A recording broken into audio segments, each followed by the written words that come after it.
السلام علیکم ورحمۃ اللہ تعالی وبرکاتہ۔ میں امید کرتا ہوں آپ تمام تر حضرات خیر و عافیت سے ہوں گے اور آپ پر اللہ تبارک و تعالی کا احسان عظیم ہوگا۔ دوستو، جیسا کہ آپ جانتے ہیں کہ یہ رمضان المبارک کا آخری عشرہ چل رہا ہے۔ رمضان المبارک میں 3 عشرے ہوتے ہیں۔ پہلا عشرہ رحمت کا، دوسرا مغفرت کا اور تیسرا جہنم سے آزادی کا۔ دوستو، رمضان المبارک کے آخری عشرے میں ایک رات ایسی آتی ہے جس کو لوگ شب قدر کے نام سے جانتے ہیں۔ اس میں عبادت کرنے کی بڑی فضیلتیں ہیں، بڑی برکتیں ہیں۔ اس میں فرمایا گیا ہے کہ ایک نیکی کا ثواب 70,000 گنا زیادہ ملتا ہے۔ حضور صلی اللہ تعالی علیہ وسلم نے فرمایا کہ رمضان کے آخری عشرے کی طاق راتوں میں شب قدر کو تلاش کرو۔ طاق رات یعنی 21ویں رات، 23ویں رات، 25ویں رات، 27ویں اور 29ویں رات۔ حضرت عائشہ رضی اللہ تعالی عنہا نے فرمایا کہ میں نے حضور صلی اللہ تعالی علیہ وسلم سے پوچھا کہ یا رسول اللہ صلی اللہ تعالی علیہ وسلم، مجھ کو شب قدر معلوم ہو جائے تو میں کیا کروں؟ آپ نے فرمایا یہ دعا پڑھو، اللہم انکا عفو تحب العفو فاعف عنی، یعنی اے میرے رب، تو پاک و صاف ہے اور تو پاک و صاف کو پسند فرماتا ہے تو تو مجھے بھی پاک و صاف کر دے۔ حضرت عائشہ رضی اللہ تعالی عنہ نے فرمایا کہ حضور صلی اللہ تعالی علیہ وسلم جس قدر رمضان کے آخری عشرے میں عبادت کرتے تھے اتنی کسی دوسرے عشرے میں نہ فرماتے تھے۔ تو میرے پیارے اسلامی بھائیو، آپ بھی خوب رمضان کے آخری عشرے میں عبادت کیجیے۔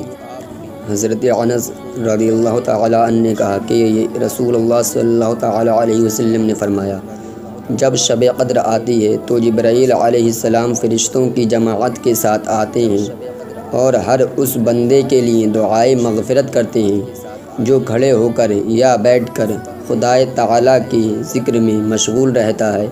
پھر جب انہیں عید الفطر کا دن نصیب ہوتا ہے تو خدائے تعالیٰ اپنے بندوں پر اپنے فرشتوں کے سامنے اپنی خوشنودی کا اظہار کرتا ہے اور فرماتا ہے کہ اے میرے فرشتوں، اس مزدور کی اجرت کیا ہے جو اپنا کام پورا کر دے؟ فرشتے عرض کرتے ہیں کہ اے میرے پروردگار، اس کی اجرت یہ ہے کہ اس کو پورا معاوضہ دیا جائے۔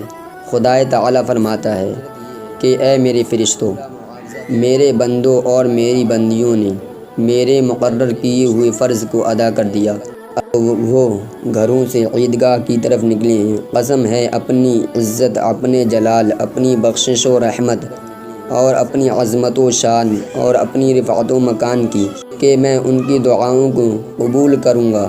پھر خدائے تعالیٰ فرماتا ہے اے میرے بندو، اپنے گھروں کو لوٹ جاؤ، میں نے تم کو بخش دیا اور تمہاری برائیوں کو نیکیوں میں تبدیل فرما دیا۔ پھر رسول اللہ صلی اللہ تعالی علیہ وسلم نے فرمایا بس مسلمان واپس ہوتے ہیں عیدگاہ سے اس حال میں کہ ان کے گناہ بخش دیے جاتے ہیں۔ سبحان اللہ۔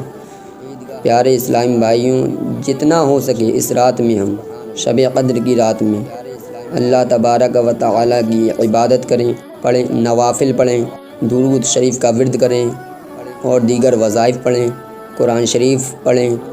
جتنا ہو سکے اتنی ہم اللہ تبارک و تعالی کی عبادت میں مشغول رہیں اور حضور صلی اللہ تعالی علیہ وسلم پر درود بھیجیں۔